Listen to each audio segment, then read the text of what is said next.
안녕하세요. 은비트입니다. 오늘은 제가 읽은 책인 신의 생각 리뷰를 하려고 가져왔거든요. 제가 이 신의 생각이라는 책을 읽게 된 계기는 회사에서 연구하고 있는 내용 중 일부가 담겨져 있는 책이라서 읽게 되었습니다.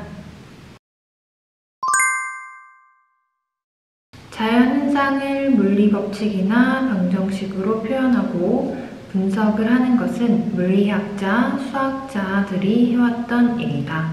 예를 들면 우리가 자주 들어봄직한 뉴턴의 만유인력의 법칙이 있다.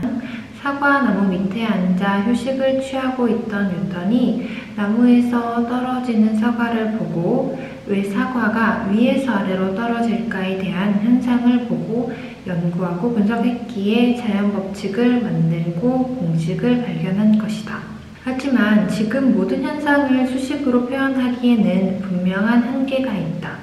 그 한계 중 하나인 우주 탄생에 대한 해답이다. 이 한계를 극복하려면 어떻게 해야 할까? 그 답을 찾기 위해 내가 일하고 있는 연구소에서 24시간 꺼지지 않은 등불처럼 연구하고 있다. 자연 현상을 모두 숫자로 표현이 가능할까? 그렇다면 어떻게 표현해야 할까? 그 방법에 대한 타당성이 이 책에 기술되어 있습니다. 그래서 제가 이 책을 읽은 이유이기도 해요. 우리 지금 현재 과학자들이 우주의 탄생에 대한 해답을 찾으려고 엄청난 연구를 하고 있는데, 만약 우리가 우주 탄생에 대한 해답을 찾는다면 그것은 인간 이성이 거둔 최대 승리로 기록될 것이며 그 순간 우리는 신의 생각을 꿰뚫어 볼 수 있게 됩니다. 아인슈타인, 스티븐 호킹 등 수많은 과학자들이 그토록 알아내려고 노력한 것이 신비로운 신의 생각입니다. 신의 생각을 읽어내는 것, 그래야만 우리가 우주가 왜 존재하는지 알아낼 수 있을 것이고, 어떤 기적에 의해 130억 년 전 느닷없이 무에서 우주가 출현했는지, 왜 무가 아닌 무엇인가가 존재했는지, 그리고 그 무엇인가가 왜 생명과 의식을 잉태하게 된 것인지 전부 알아낼 수 있을 것입니다. 먼저 가장 간단하면서도 가장 비과학적인 가설은 우주의식 생명이 경이로운 우주적 우연이 빚은 산물에 불과하다는 이론입니다. 두 번째는 다중 우주 가설인데, 우리가 산 우주는 그저 무한히 많은 불모의 우주 가운데 우연히 제비뽑기에 뽑힌 우주일 뿐이라는 견해입니다. 바로 세상에는 물리법칙에 의해 형성된 단 하나의 우주만이 존재한다는 가설입니다. 자연이라는 거대한 책은 수학 언어로 기록되어 있다. 거대한 빅뱅의 신부 일부를 해독해내는 것이 신의 생각을 읽어내는 것이라고 합니다. 순수 수는 물리학이 풀어야 할 가장 어려운 수수께끼 중 하나다. 그것은 인간이 발견하고도 도저히 인간의 머리로는 이해할 수 없는 마법의 수다. 자연이라는 거대한 책을 읽을 수 있는 사람은 오로지 그 책이 기록된 언어를 이해할 수 있는 자뿐이다. 그 언어가 바로 수학 언어이다. 미래의 물리학 과제는 일반적인 물리학 개념을 순전히 수학적 데이터로만 대체할 수 있는 이론을 정립하는 것일 것이다. 그렇게 된다면 아마 물질의 두 가지 다른 모습을 적절히 조화시킬 수 있을 것이고, 즉 빛과 물질이 파동으로 환원된다고 보는 생각과 빛과 물질이 그저 현실계를 이루는 알갱이에 불과하다고 보는 생각이 모두 가능해질 것이다. 저는 이 신의 생각이라는 책을 보면서 과학자들이 알고 싶어 하는 게 무엇인지에 대해서 읽어보았습니다. 결국 자연현상을 수로, 순수 수로 표현이 가능할까? 그러면 그 표현하는 방법은 어떻게 해야 될까?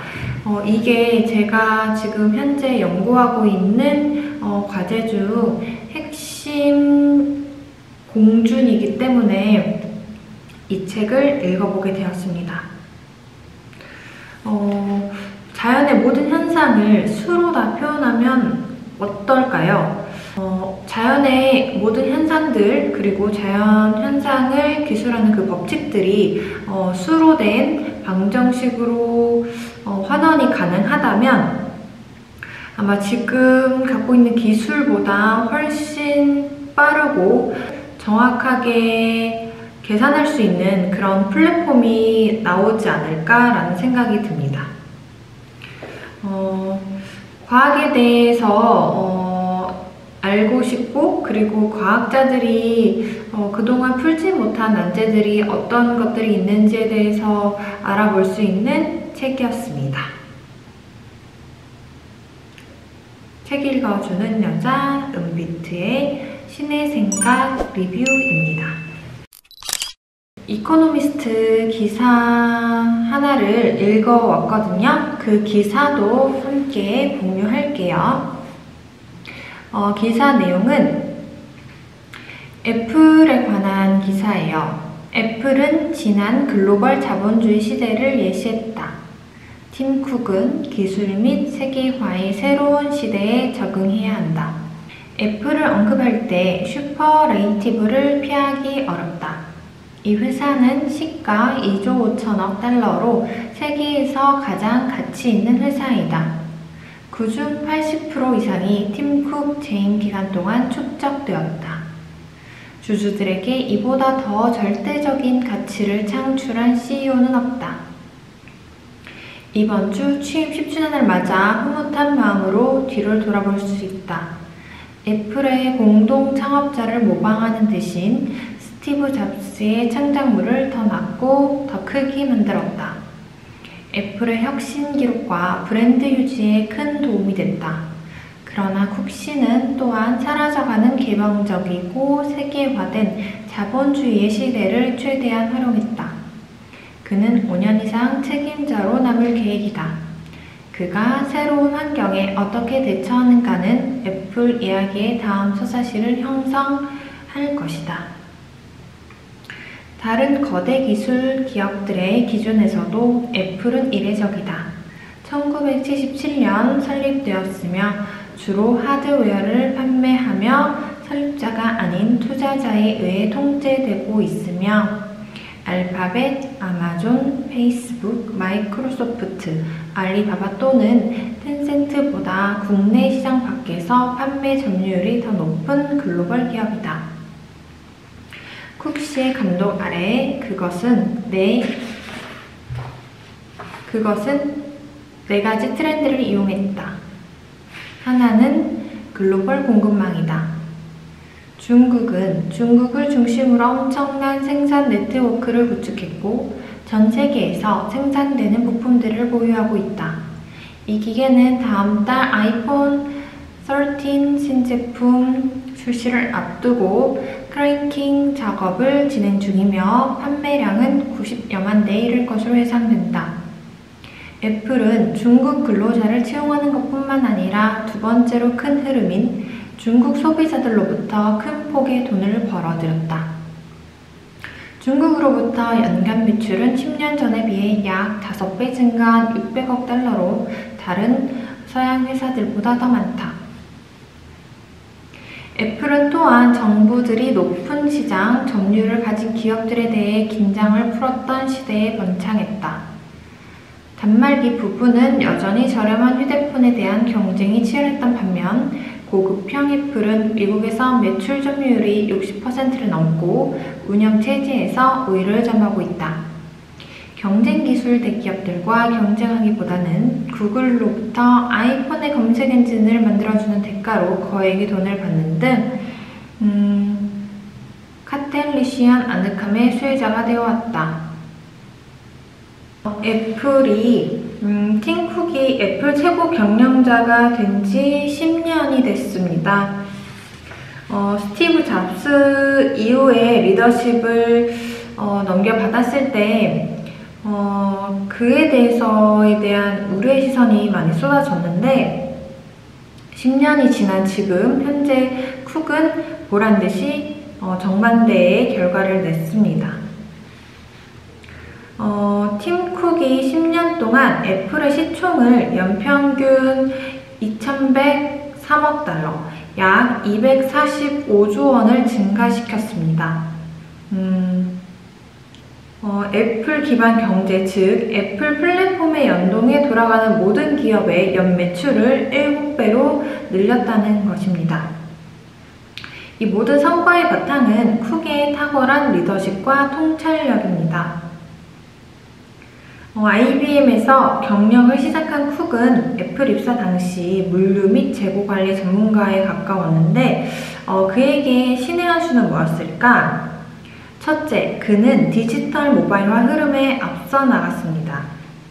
모바일 기기에 대한 세계 시장의 열렬한 수요를 읽고 고성능 아이폰 생산에 박차를 가했습니다. 9월 출시 예정인 아이폰 13은 기존 모델보다 5000% 정도 빠른 초소형 슈퍼컴퓨터라고 합니다.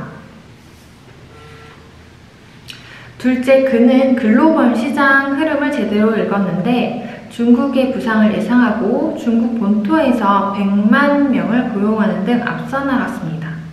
셋째, 네트워크 효과라고 부르는 앱 생태계를 성공적으로 조성했습니다. 잡스조차 앱 시장에 대해서 잘 알지 못했는데 쿡은 앱 시장을 본격적으로 키웠고 현재 200만 개의 앱이 있습니다. 전 세계 앱 사용자들이 지난해만 6,430억 달러를 결제했다고 합니다. 쿡의 이런 차별점은 어디 있을까? 쿡은 기업의 성장에만 몰두하는 CEO가 아니라 가치와 책임을 중시하는 리더입니다. 쿡은 환경보호의 가치 역시 중시하고 혼자 빨리 가기보다 함께 멀리 가는 리더십의 소유자입니다.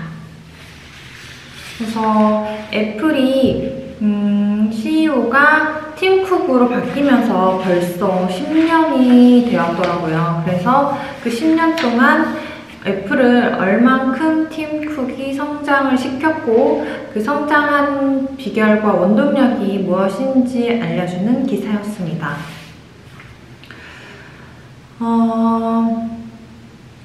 오랜만에 이렇게 기사 하나를 같이 읽어보았는데요.